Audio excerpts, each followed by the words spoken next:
So I've been on the house hunt. We've found one. This is the first floor flat in Forfar. It's £350 per month, so it's a lot cheaper than one we had in Merton, which is good because we're now only on about £300 a week. Confirm that when we actually get into the game. So this is a modern flat. As you can see, we'll go through the pictures. It's electric heating, which is the only issue, particularly in Scottish winters. It's not the best. As you can see, decent, partly furnished, which is always handy. So it's his top flat in a two-storey block with a large lounge, double bedroom, walk-in dressing room and a wardrobe, kitchen with white goods, a bathroom with a bath and a shower, always a bonus to have both, double glazed electric heating, but shared gardening and drying areas, and a storage cellar, which is interesting. Don't think I've ever seen one of those in Scotland. And as you can see, it's only about a sort of maybe call it a 20-minute walk from the stadium. And it looks like it's got to be quite a nice area. You know, you've got the lock on one side, you've got parks and whatnot, and then through the the town centre, straight to Station Park. Looks like it's a good area. A 5-minute drive, or what I would guess is a 20-minute walk, about a mile and a bit. So this is where we're going to live. It's on a street called Dundee Loan in Forfar. Otherwise, form has been okay. The cups went really well in general. We'll go through all that in the video though.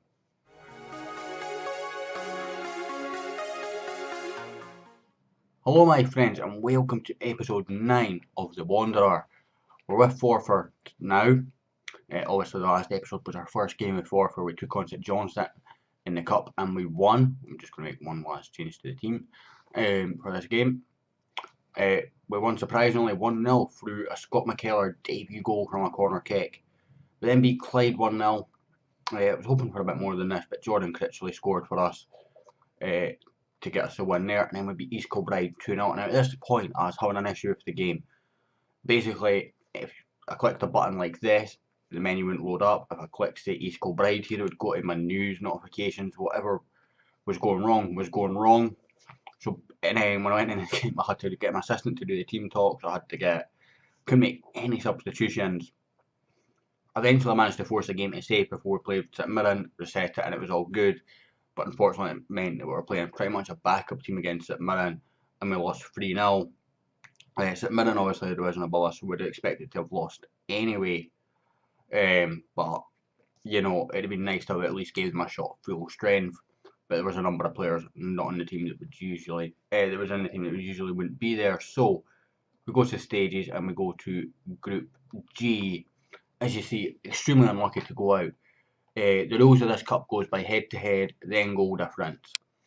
So basically, what happened was we beat St Johnstone. St Johnstone beat everyone else, including St Mirren, to a 94th minute goal by Anderson, who's Anderson?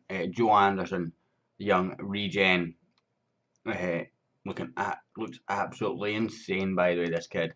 He scored a 94th minute winner for St Johnstone, and that 94th minute winner meant that we go out on 9 points, which is equal to the group winners, because on goal difference, head to head to St Mirren. Because the head to head was I beat St Johnstone beat St Mirren, goes automatically to goal difference because it can't alternate that way. Alright, so it goes to goal difference. That 94th minute goal, obviously, if that doesn't happen, they're both on 7 points. We go through top of the group. So a huge bit of bad luck for us, but you know, we've done ourselves proud. To finish this group on 9 points was sensational. Just a bit of unluck that we couldn't go through. So we're going to go into today's game. We're playing Arbroath, which I believe is called the Angus Derby. It's the biggest rivalry for Forfar, which is always good. So I'm going to go passionate and show them that I have faith because it's a derby. But I think we start the season off with 2 away games.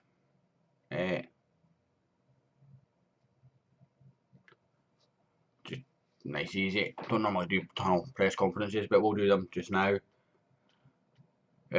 So Team-wise, we've got McCallum, Millen, Diaz, McKellar, Kennedy, Ritchie, as Miller suspended, Scott, Bapty, Easton, Wood, and Critchley up front. Get that away. I need to go and sort out my corner tactics. I keep forgetting to do that, and there's not been a whole lot of them recently, so it's been not too much of an issue. McKellar clears that away. Bapty chasing, McCausland's going to pick up. McCord, Turnbull, Taylor, away by Millen. That's a poor clearance though. Taylor again. Millen can't get there. Cox behind Millen gets there because Millen's defending's really poor there. That was, you know, not ideal. For some reason I can't see my whole screen here. I'm just going to click on tactics. Nope. See if I can. Oh, my Windows is frozen. So I'm going to have to deal with it.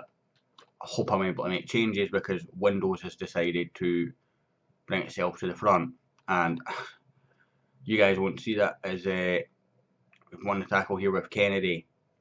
Can you get it away? You've got men forward, for God's sakes. Pass the ball, you selfish son of a. Dear God. Is that what we're dealing with this year? A guy that's just going to run and run and run. Ritchie heads forward. Easton picks up. Critchley comes into the box. That's well wide. I'm going to try and get some pressure. I'm going to be able to make changes, so that's good. Because the button's slightly higher up, so it's all good. So we're going to go with closing down more, always. Hard. I believe you're right-footed as well. So we'll put you onto your left. And always. So, okay, confirm changes. So, despite Windows bringing itself to the top and refusing to move, I'm not in window mode either, which is making it a bit worse. I'm still able to at least make my changes. I'm just going to double check I am recording. I am. Good news. Taylor whips it in. Cox. Oh, it's off the bar. Wood away. Really need to sort my corner tactics. Kennedy, do not run to the halfway line and shoot this time. So we're right now losing this Angus Derby, which is a bit of a shame because we were done so well in that League Cup. Almost feels a bit of a pain in the backside that our big loss was the last game. Denton morale. It's a decent ball out to Scott. Can he get the ball in the box? He can't. Gary Wood! It's an absolute legend of these lower levels, Gary Wood.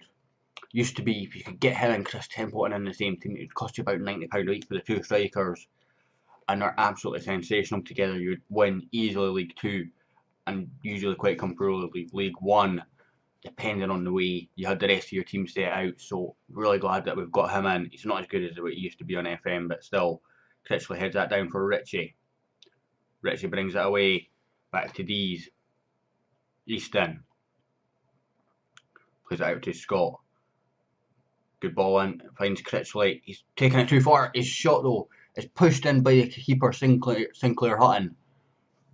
So we're 1-0 down, coming towards half time. Saying that's Critchley's first ever senior goal. I guess the cup goals don't count. So it's his first ever league goal for Jordan Critchley. What a result. Also, the Challenge Cup draw got done. That's the Iron Brew Cup for those that need to have the sponsors in that. We've drawn the Hibernian under 20s, so hopefully we can do a number against a top team's youth setup. So this is a cup that has only the lower leagues in it, the Championship down to League 2, but it does include some of the top teams' youth sides. So hopefully one we get a big attendance. That's a penalty. Jesus Christ. Doris will take the penalty for Arbroath. We're looking at Mark McCallum here. He's our captain and our main man. A very, very good goalkeeper for this level. Can he save it? No, he can't. He dives and the man goes down the middle. Not the sign of a confident penalty from Stephen Doris. But it's in the back of the net. What can you do?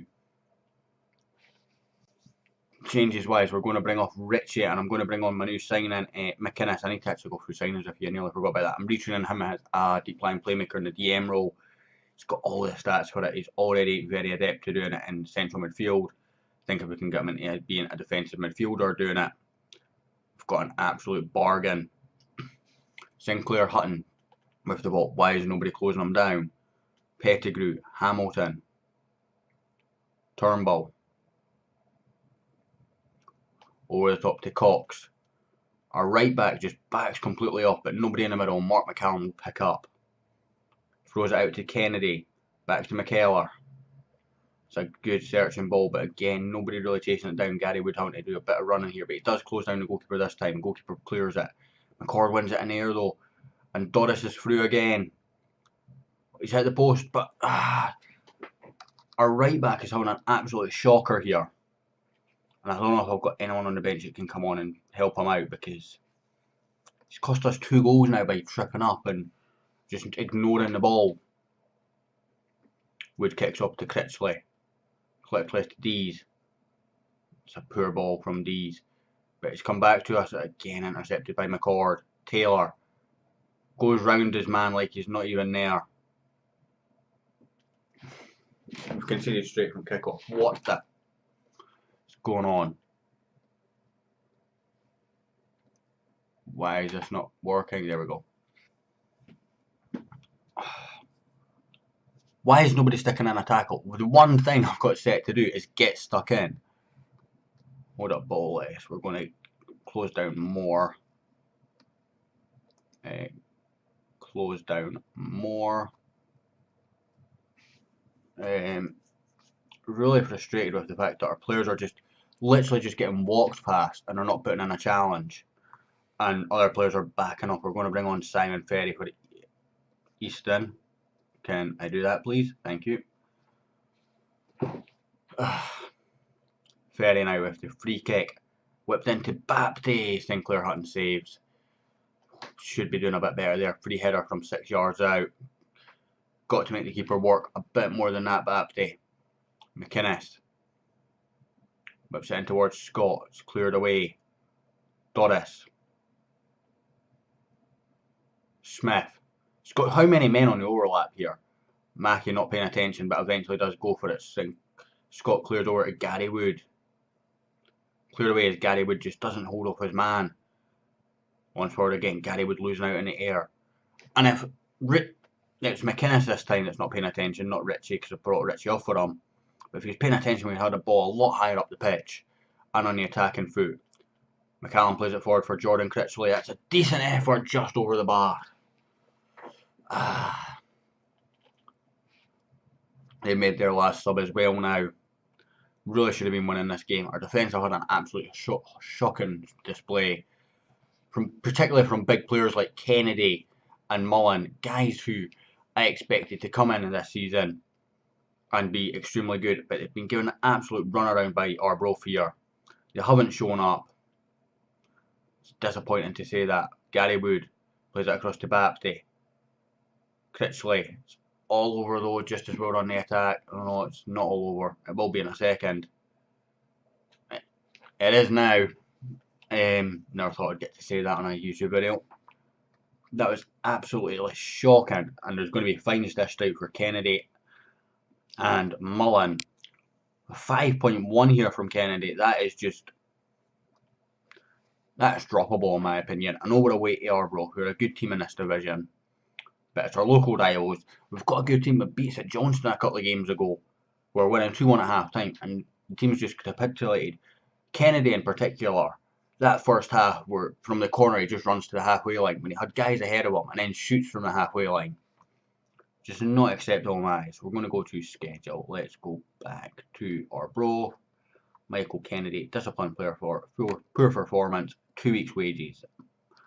For a 5.1, you're a 5.7, so I'll give you a 1 week wage fine. That's going to save the club 240.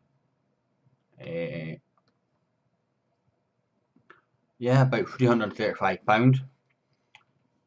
Anyone else have an absolute shocker that was bad? Robbie Dees, I'll just speak about. One player last game.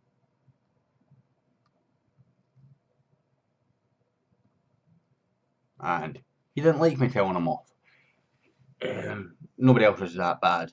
Just the three defenders. Scott McKellar wasn't great either. So frustrating. So quickly as I'm going to let me send my assistant, it is got my taskbar stuck at the bottom of the screen. I can't do anything about it. So transfer history. So I believe we stopped about Scott McKellar last time. So we brought in Scott Gray. We'd had him on trial. A very, very good left back. Got a lot of potential. From set pieces, if we can get him on the park, he's going to be phenomenal. We brought in Ryan Stevenson for 1.5k from Raith Rovers. He's going to be a backup attacking midfielder. Lots of potential. Not got the determination, so probably won't hit it. But you know, he's decent for this level. A lot of greens, good physically as well, good pace, natural fitness and whatnot. So he should be decent. 25% of the next day on top of that 1.5k. Max Ashmore, free transfer. Previously Elgin, Ross County and Rangers. Getting just a backup defensive midfielder. And then John McInnes, who you just seen come off. £500 plus 25% of the next fee. But again, look at these stats. If we can retrain him as a holding midfielder, he will be absolutely brilliant. As a deep line playmaker rather.